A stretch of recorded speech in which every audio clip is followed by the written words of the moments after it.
Hello, c'est HR, votre chroniqueur. Alors ça y est, je viens de voir au cinéma le film Twister. Naturellement, je vais vous dire ce que j'en ai pensé. Mais avant cela, n'oubliez pas, si vous n'êtes pas abonné, pensez à le faire, pensez à la petite cloche pour les notifs. Et n'oubliez pas que vous pouvez également me suivre sur TikTok, Instagram et Facebook. Mais pour le moment, nous sommes sur YouTube. Let's go! We got twins! Twins!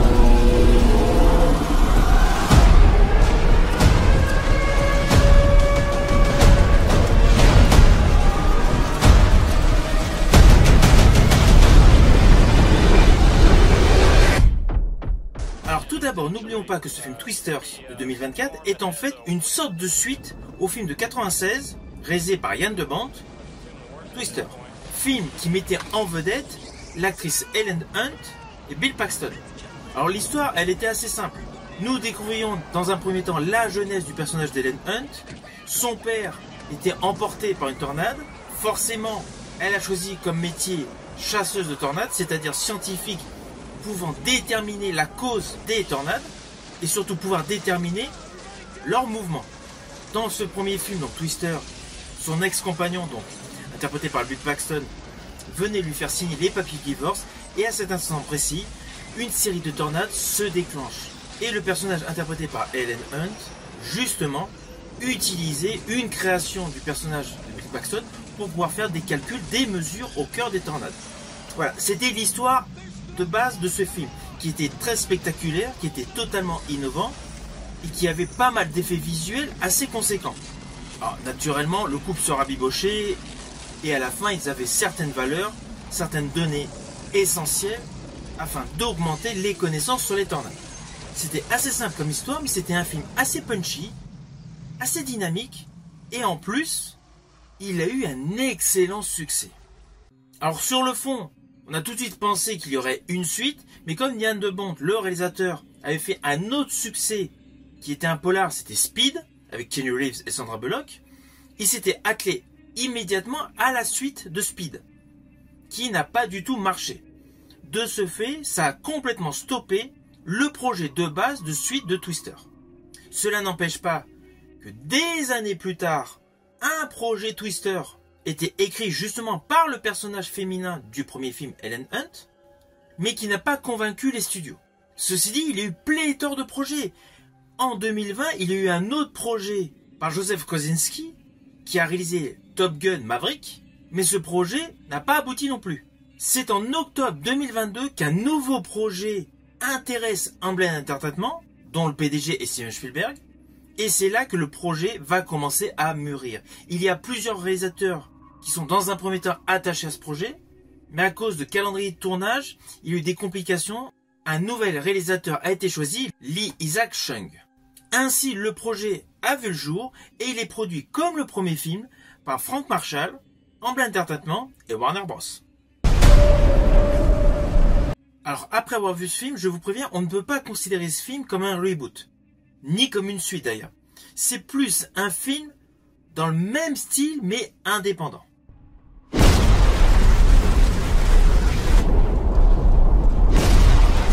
Dodge whatever's in there, it's big and it's moving fast. Drive! Go! Alors je vous le dis tout de suite, j'ai apprécié ce film Twisters.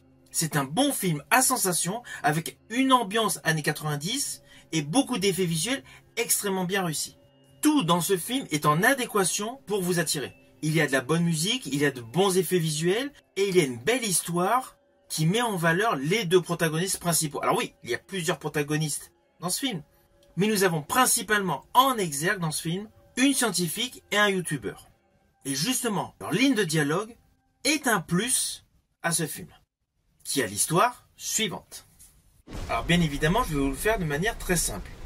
Nous avons dans un premier temps donc le personnage Kate Carter, qui a été marqué par un accident lors d'une violente tornade lorsqu'elle était étudiante. Aujourd'hui, elle est devenue scientifique et elle étudie le comportement des tempêtes depuis New York. Cependant, lorsque son ami Javi, interprété par Anthony Ramos, lui demande de tester un nouveau détecteur de tornades, elle accepte aussitôt. De ce fait, elle retourne au cœur de l'action. Et c'est justement en allant sur des sites propices aux tornades qu'elle fait la rencontre de Tyler Owens, interprété par Glenn Powell. Tyler Owens est donc justement notre youtubeur téméraire célèbre pour ses vidéos de chasse aux tornades. Naturellement, vous devinez, les tornades vont atteindre un paroxysme de folie. Il va y en avoir pléthore. Et le couple vedette de ce film vont unir leurs connaissances, leurs techniques, leurs efforts face à des tornades d'une ampleur gigantesque qui n'aura de cesse de mettre leur vie en péril. Alors ne vous inquiétez pas, je n'irai pas plus loin sur les lignes scénaristiques de ce film. Vous me connaissez, je ne spoil pas. Néanmoins, à la fin de cette vidéo, je vous préciserai 2 séquences que j'ai particulièrement aimées en termes visuels. Mais ne vous inquiétez pas, il n'y aura rien de dévoilé sur l'histoire. Alors c'est clair, ce film est essentiellement pour les amateurs de films catastrophes. Et naturellement du premier film Twister. Même si vous n'avez pas forcément le besoin de le voir pour pouvoir apprécier au mieux ce film. Mais une partie des aficionados du premier film, vous allez apprécier ce second film qui est empreint de nostalgie et d'effets spéciaux.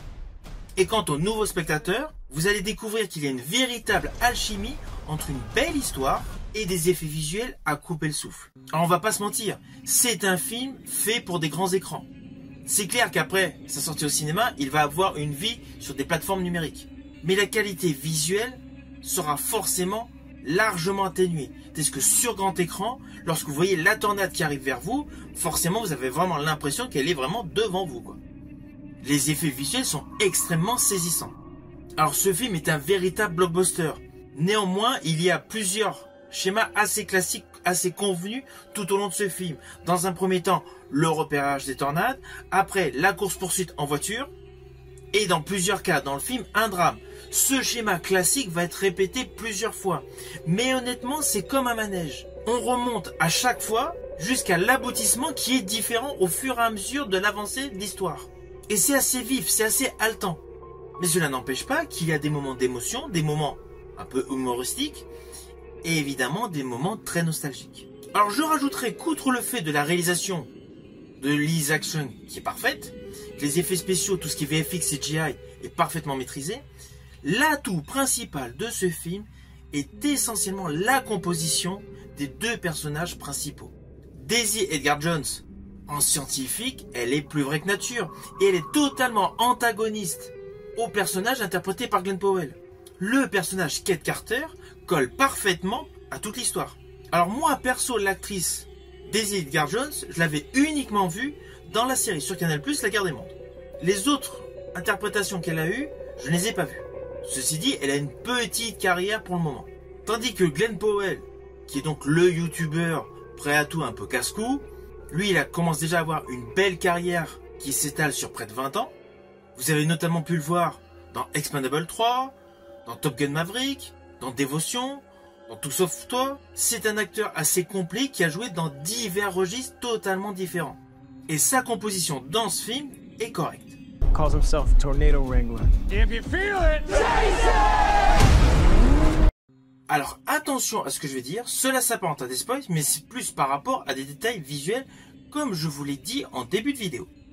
Il y a plusieurs éléments visuels que j'ai appréciés, mais je vais faire un focus précisément sur 2 éléments visuels. Le premier est la couleur blanche des camions Stampar. Nous découvrons donc dans ce film un convoi de camions Stampar, de 4x4 Stampar, hyper high-tech. Dans le premier film, Twister, il y avait une personne fortunée qui avait des 4x4 noirs, hyper high-tech pour l'époque. C'est un clin d'œil visuel qui fait étonnamment écho à la structure du premier film.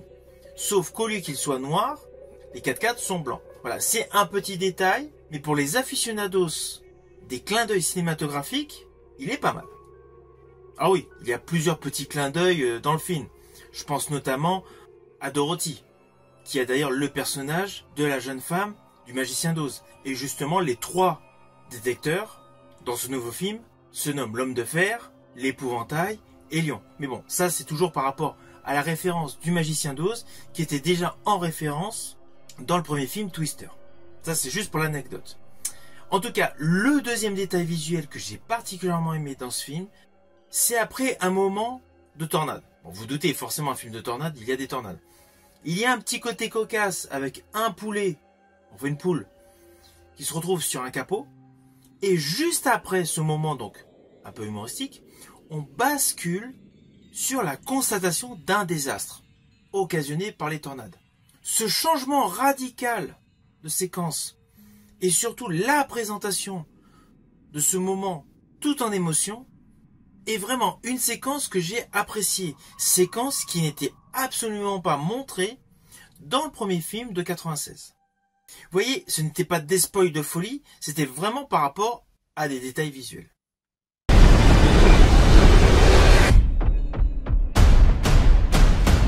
Was that it? Nope. Alors au final, naturellement, c'est un film que je vous invite à découvrir. Mais il faut absolument le voir sur grand écran. Il est actuellement au cinéma. Si vous avez aimé ma vidéo, n'oubliez pas, petit pouce vers le haut, pensez au partage. Quant à moi, je vous dis à bientôt pour une prochaine vidéo.